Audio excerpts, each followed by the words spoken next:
নমস্কার, আপনাদের সকলকে স্বাগত। গল্পের সাথীর আজকের নিবেদন সুচিত্রা ভট্টাচার্যের লেখা ছোট গল্প বিপ্রদীপ।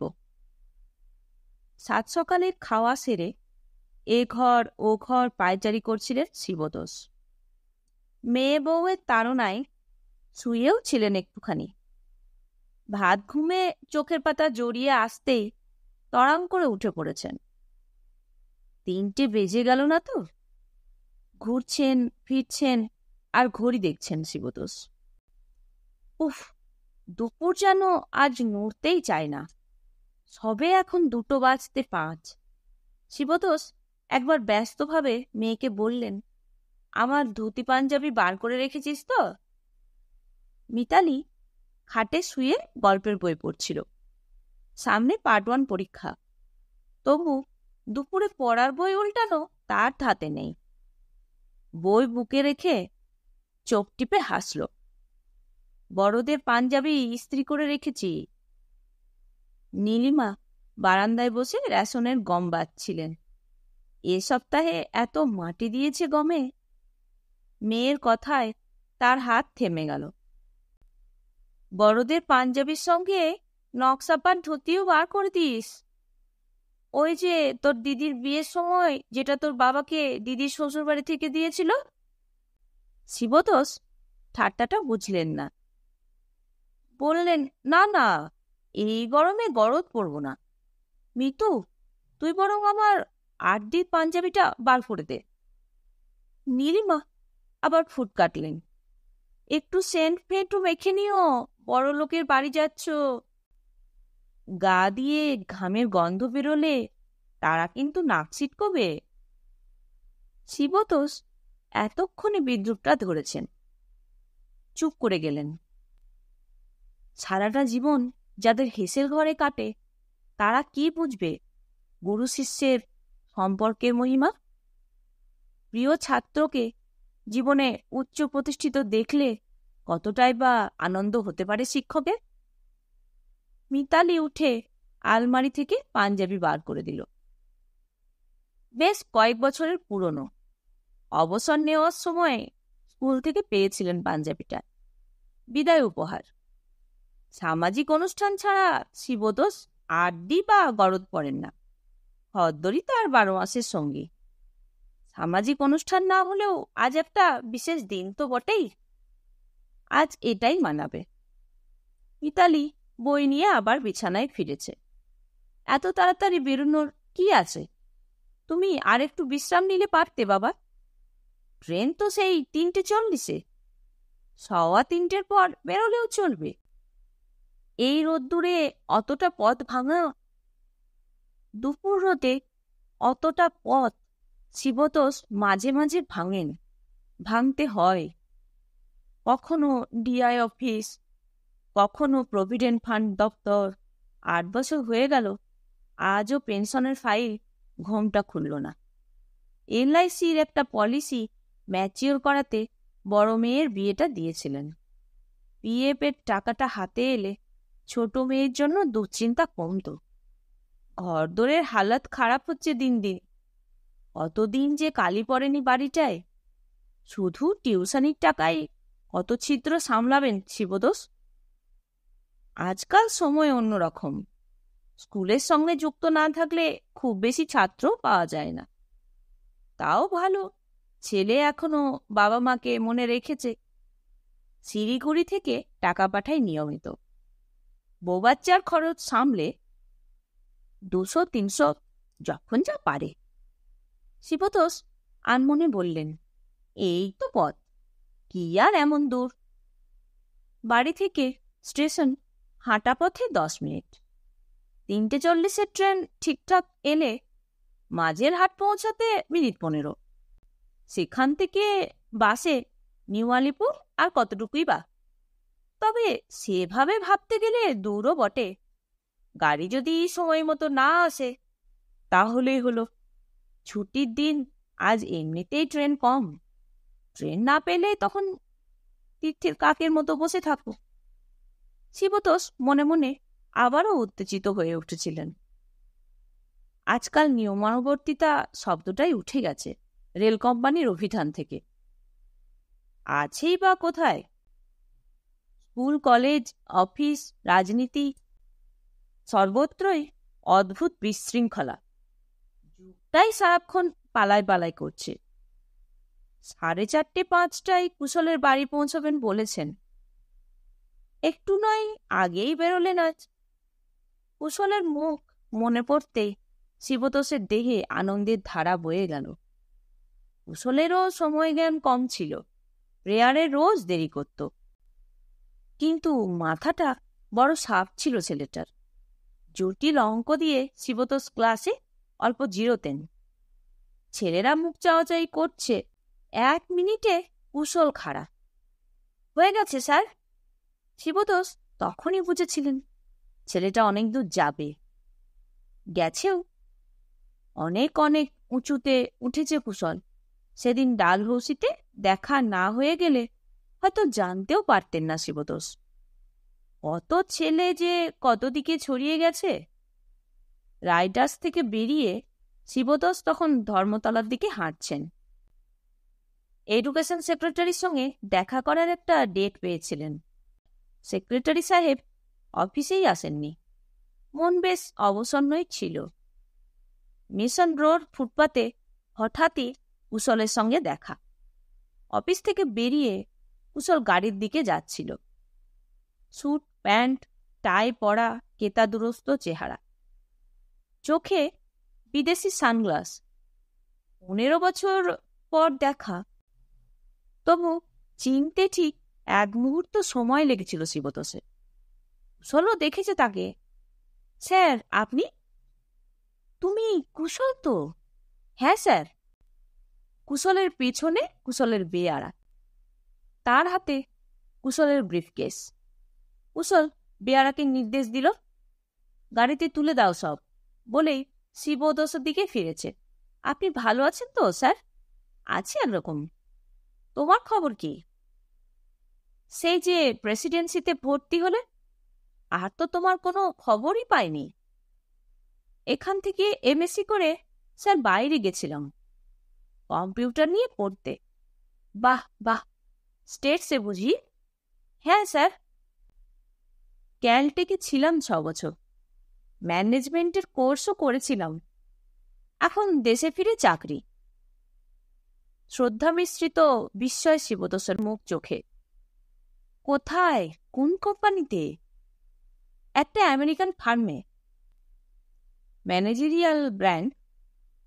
ওই রকমই আর কি। কুশল হালকা হাসছিল। আপনি এদিকে কোথায়? আর বলো না, পেনশনটা আটকে আছে 8 বছর। অত চেষ্টা চরিত্র করে এডুকেশন সেক্রেটারির সঙ্গে একটা ডেট করলাম, গিয়ে শুনি তিনি আজ ছুটি নিয়েছেন। এডুকেশন সেক্রেটারি কে এখন?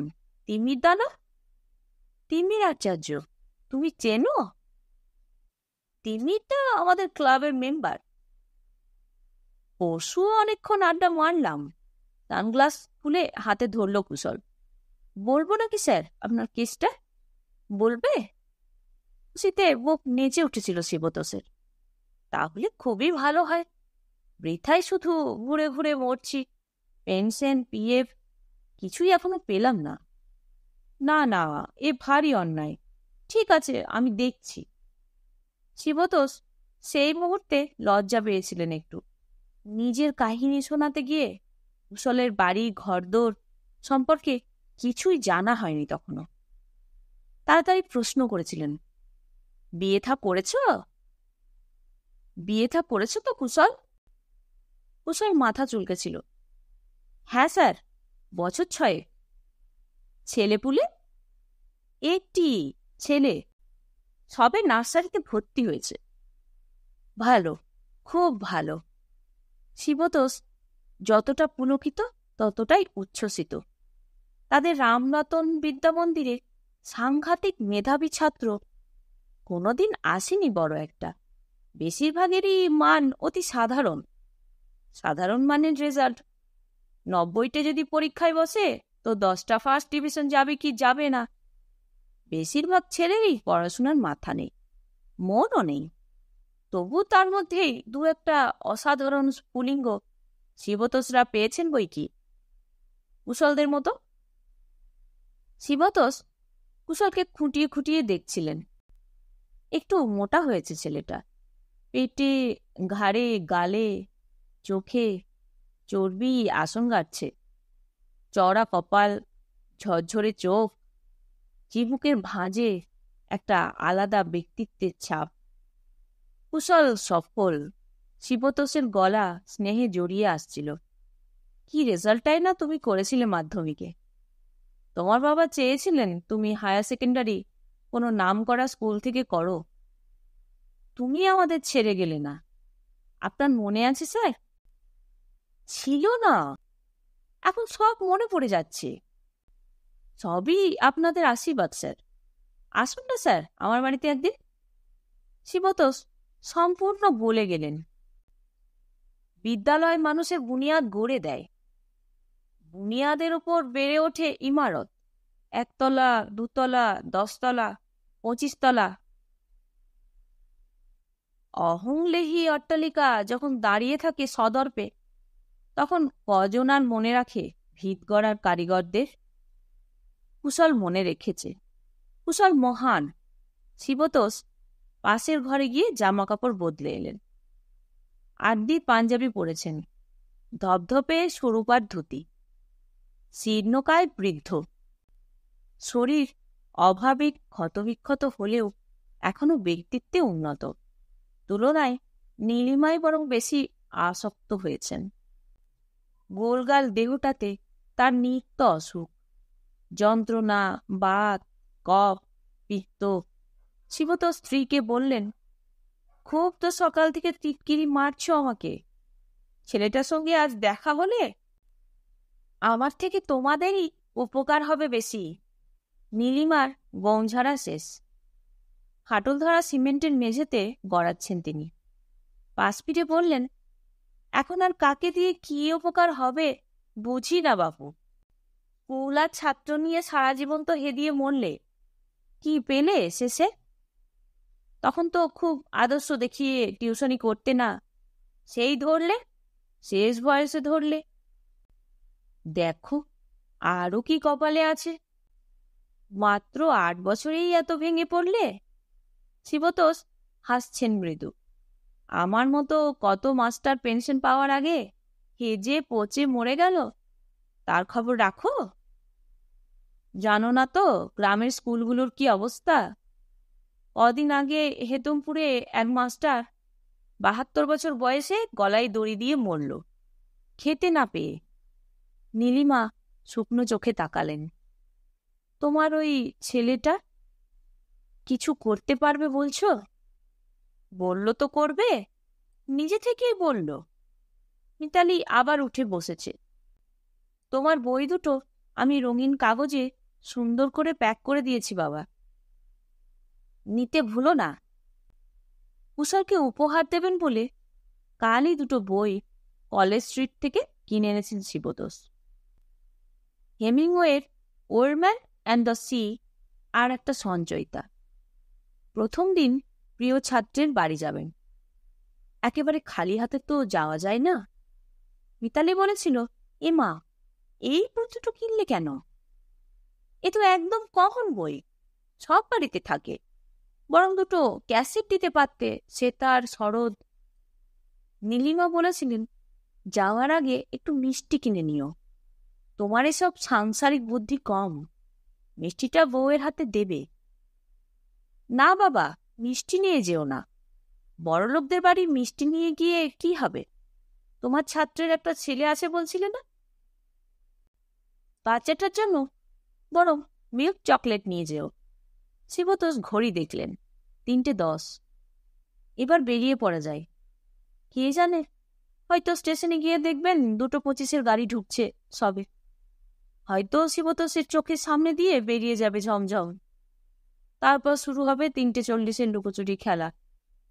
সারা দুপুর, সারা বিকেল।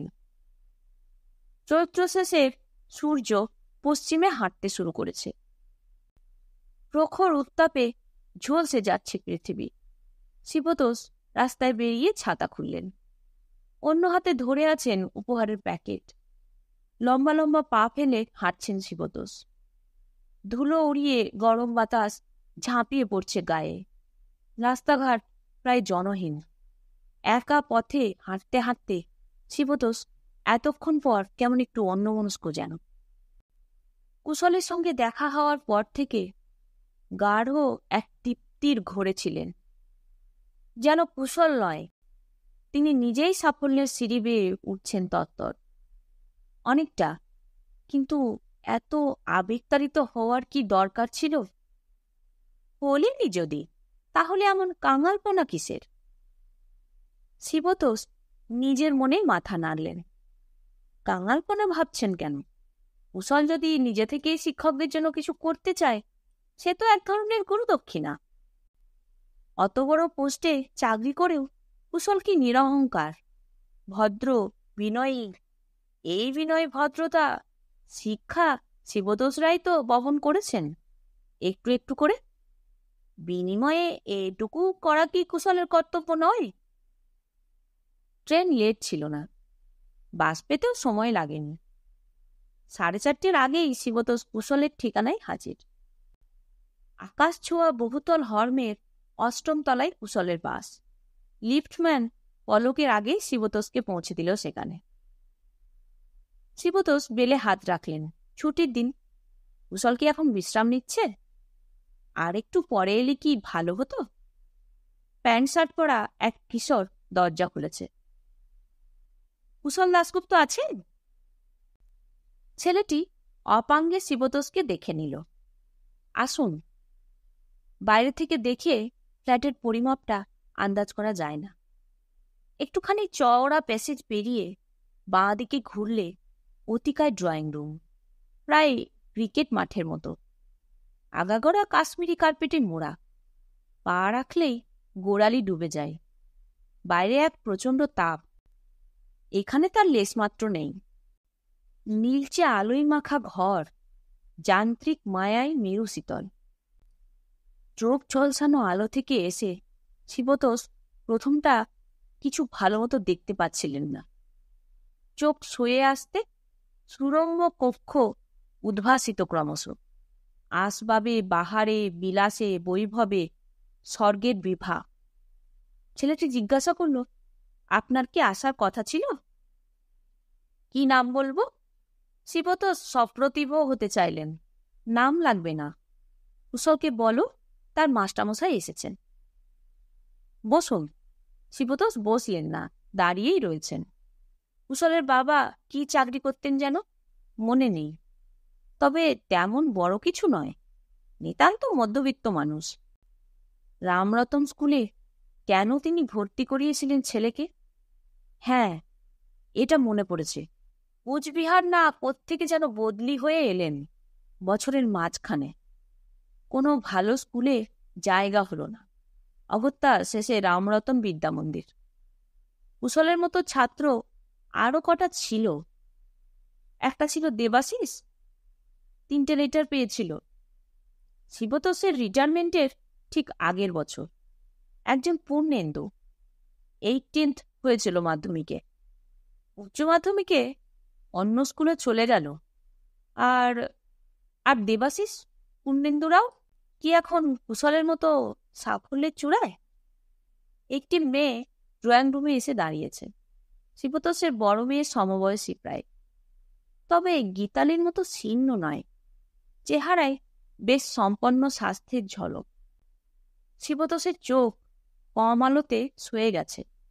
তিনি নিবিড় চোখে মেয়েটিকে দেখছিলেন।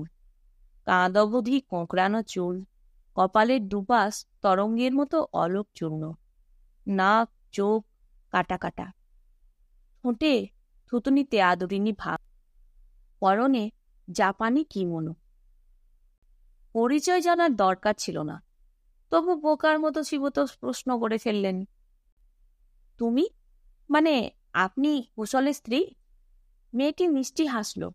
আমার নাম লোপামুদ্রা। আপনি দাঁড়িয়ে কেন? বসুন। শিবতোষ হাসি মুখে সোফায় শরীর ডোবালেন। আমি একটু কুশলের কাছে এসেছিলাম। বলুন কি দরকার? শিবতোষ ইতস্তত করলেন। কুশল বাড়ি নেই? না, বেরিয়েছে একটু অফিসের কাজে। ফিরতে দেরি হবে? হ্যাঁ, কিছু বলতে হবে? আপনি আমাকে বলে যান, আমি বলে দেব। শিবতোষ হতাশ, নিঃশ্বাস চেপে নিজেকে প্রবোধ দেওয়ার চেষ্টা করছেন। কাজের মানুষ, হঠাৎ কোনো জরুরি কাজে বেরিয়ে যেতেই পারে। এত দায়িত্বের চাকরি, সবসময় কি কথা দিয়ে কথা রাখা যায়? এই তো ছুটির দিনেও বেরোতে হয়েছে বেচারাকে। শিবতোষ ঢোক গিলে বললেন, না, এমনি এসেছিলাম তোমাদের সঙ্গে আলাপ পরিচয় করতে। তাই বুঝি? একই হাসি ধরা আছে লোপামুদ্রার ঠোঁটে। আপনি শরবত খাবেন? চা? বেরোনোর আগে নীলিমা জিজ্ঞাসা করেছিলেন, ফিরছ কখন? দেখো, রাত করো না। ছাত্রর জন্য যা ব্যাকুল দশা। মিতালি হাসছিল ফিকফিক। রাতই হবে মা। বাবার কুশল কি বাবাকে না খাইয়ে ছাড়বে? নতুন বৌমা পাবে, নাতি পাবে। শিবতোষ সজ্ঞানে মিথ্যা কথা বললেন, না থাক, আমি চা শরবত খাই না। তা মা, তোমাদের ছেলেকে দেখছি না তো, দেখবেন? বোম্বা, লোপামুদ্রা নেপে গলা উঠালো। বোম্বা, একবার এদিকে এসো তো। ডাক শুনেই ছুটে এসেছে বোম্বা। দেব শিশুর মতো ফুটফুটে ছেলে, এক মাথা রেশমি চুল, টোপা টোপা গাল। এসো এসো। শিবতোষ শিশুটিকে দুহাতে কাছে টানলেন। তোমার ভালো নাম কি? ঋত্বিক দাশগুপ্ত। বাহ, খুবই সুন্দর নাম। বলো তো, ঋত্বিক মানে কি? বোম্বা মায়ের দিকে ফ্যালফ্যাল তাকালো। শিবতোষ বললেন, ঋত্বিক মানে যজ্ঞের পুরোহিত। তুমি ঋত্বিক হতে পারবে তো? বিশাল পৃথিবীর যজ্ঞশালায়? বলেই হো হো করে হেসে উঠলেন। এই নাও চকলেট, তোমার জন্য এনেছি। ছোট্ট ছোট্ট হাতে মিল্কি চকলেটের প্যাকেট সাপটে ধরল বোম্বা। Thank you. শিবতোষ রঙিন প্যাকেট এগিয়ে দিলেন লোপামুদ্রার দিকে। এটা তোমার জন্য মা। লোপামুদ্রা ঈষৎ লজ্জা পেল যেন। ধন্যবাদ জানিয়ে প্যাকেট রেখে দিল কাচের টেবিলের নিচে। আলতোভাবে বলল, একটু অন্তত শরবত খান। কুশল ফিরে এলে কি মনে করবে? শরবত নয়, তুমি বরং একটু জল দাও। শিবতোষ আবারও ঢোক গিললেন। বসুন, পাঠিয়ে দিচ্ছি। বোম্বা এখনো বড় বড় চোখে দেখছে শিবতোষকে। একবার পিছন ঘুরে ভেতর দিকটা দেখে নিল। তারপর ফিস ফিস প্রশ্ন জুড়েছে, তুমি বুঝি বাপির মাস্টার মশাই? তুমি কি করে জানলে? বারে, বাপি তো গিয়ে মাকে বলল। আমার স্কুলের একজন টিচার এসেছে। বা শিবতোষের কানের কাছে মুখ নিয়ে এলো। তুমি বুঝি বাপিকে খুব বকো? পাঁজরায় ধাক্কাটা শিবতোষ বহু কষ্টে সামলেছেন। বললেন, কই না তো। তাহলে বাপি কেন মাকে বলছিল? যাও যাও, তুমি গিয়ে তাড়াতাড়ি কাটাও, আমি সামনে যাব না। বেশি যন্ত্রণায় দুঃখবোধ মরে যায়। শিবতোষের মুখ থেকে হাসি বেরিয়ে এলো। বোম্বার মতো করে বোম্বার কানের কাছে মুখ রাখলেন। কি করছে তোমার বাপি? বাপি গসিপ করছে। বোম্বা দিব্যি গুছিয়ে কথা বলে। ওই ওদিকের গেস্ট রুমে আব্রাহাম আঙ্কেল আছে, রায় জেঠু আছে। জানো, আজ তুমি এসেছো বলে বাপি মার সঙ্গে 3 দিন পরে কথা বলল। ক্লাবে গিয়ে দুজনের খুব ঝগড়া হয়েছিল তো, রুনা আন্টিকে নিয়ে। শিশু বকবক করে চলেছে অবিরাম। বোধহয় একটাই ধৈর্যশীল শ্রোতা পেয়ে। শিবতোষের হাসি মরে আসছিল। ছেলেটি জলের গ্লাস রেখে চলে যাচ্ছিল। অনুচ্চ স্বরে ডাকলেন তাকে, মেম সাহেবকে ডাকো, কথা আছে। লোপামুদ্রা ফিরছে ড্রয়িং রুমে। ভুরুতে ভাঁজ তার। শিবতোষ ঠান্ডা গলায় বললেন, কুশলকে বলো ওর বন্ধুকে আমার পেনশনের কথা বলতে হবে না। বলবার কথা আছে বুঝি? ছিল, পরে ভেবে দেখলাম মাস্টারমশাইয়ের জন্য ওকালতি করতে যাবে। যদি কাজটা না হয় তাতে ওরই অসম্মান। আমি কি ছাত্রের অসম্মান চাইতে পারি? এবার সিঁড়ি ধরে নামছেন শিবতোষ। 7 তলা, 6 তলা, 5 তলা। পার্কিং স্পেসে পৌঁছে হাঁপাচ্ছেন ভীষণ। ঘামে সপ আন্টির পাঞ্জাবি লিপটে আছে গায়ে। কুশলের ফ্ল্যাটে ঢুকতেই একটা মিষ্টি গন্ধ নাকে ঝাপটা মেরেছিল। গন্ধটা কি সুরার? রাস্তায় বেরিয়ে শিবতোষের হঠাৎই কেমন গা গুলিয়ে উঠল। নর্দমার ধারে উবু হয়ে বসে হরহর করে বমি করে ফেললেন শিবতোষ। ট্রেন প্রায় ফাঁকা। কামরার একেবারে শেষ প্রান্তে জানালার ধারে বসেছেন শিবতোষ। সারা বিকেল, সারা সন্ধে মহানগরীর রাস্তায় রাস্তায় এলোপাথারি ঘুরেছেন বৃদ্ধ শিক্ষক। এবার ফেরার পালা। শেষ বসন্তের মধুর হাওয়ায় শিবতোষের শরীর জুড়িয়ে আসছিল। মাথার ঝিমঝিম ভাব অনেক কম। বেস ব্রিজ পার হতেই কামরা অন্ধকার হয়ে গেল। বাইরের অন্ধকার, ভিতরের অন্ধকার একাকার। অকস্মাৎ চাপা গলায় কতগুলো ছেলের চিৎকার শুনলেন শিবতোষ। আধারেও টের পাচ্ছেন ছড়িয়ে ছিটিয়ে বসে থাকা গুটিকত মহিলা, পুরুষ আতঙ্কে শিহরিত। শিবতোষের উল্টো দিকে বসা ভদ্রলোকের মুখে টর্চ ফেলল দুটো ছেলে। যা মালকড়ি আছে বার কর। লোকটা ভয়ে ভয়ে মানিব্যাগ দিয়ে দিল। হাতের আংটি, ঘড়ি। সামনের দিক থেকে এক মহিলা আত্মচিৎকার করছে, আমি দেব না, কিছুতেই আমার গয়না দেব না। শিবতোষের মুখের ওপর জোরালো টর্চের আলো পড়ল। জ্বলে নিভে গেল বাতি। কর্কশ কণ্ঠ ধমকে উঠল, আপনি কেন এই গাড়িতে স্যার? হ্যাঁ, কি ঝামেলা মাইরি, বলে ছেলেটা ছিটকে গেছে দরজার দিকে। 2-4টে ছেলের উত্তেজিত কথাবার্তা কানে এলো শিবতোষের। স্পষ্ট বোঝা যায় না, মনে হয় নিজেদের মধ্যে ঝগড়া করছে ছেলেগুলো। পরের স্টেশনে গাড়ির গতি কমতেই দ্রুত নেমে গেছে ছেলেগুলো। জানালা দিয়ে সামনের লোকটার আংটি, ঘড়ি, পার্স ছুঁড়ে দিল। পটু স্বরে নোংরা গালাগাল ছুড়ল একটা। কার মুখ দেখে উঠেছিলাম মাইরি, সারা দিনটাই নষ্ট করে দিল। ধান্দার ট্রেনে কেন যে থাকে এসব লোক? উপস্থিত যাত্রীরা হতভম্ব। নতুন কিছু যাত্রী উঠল শেষ গাড়িটাতে। ট্রেন ছাড়তে একটা একটা করে মুখ খুলছে। কি দাদু, ছিনতাই পার্টি উঠেছিল, ধরতে পারলেন না হারামজাদাদের? যত সব অ্যান্টি সোশ্যাল। সামনের লোকটা পার্স পকেটে ভরছে, আংটি আঙুলে গলিয়ে শিবতোষকে প্রশ্ন করল, আপনার চেনা বুঝি? শিবতোষ অন্ধকারে বিমল হাসলেন।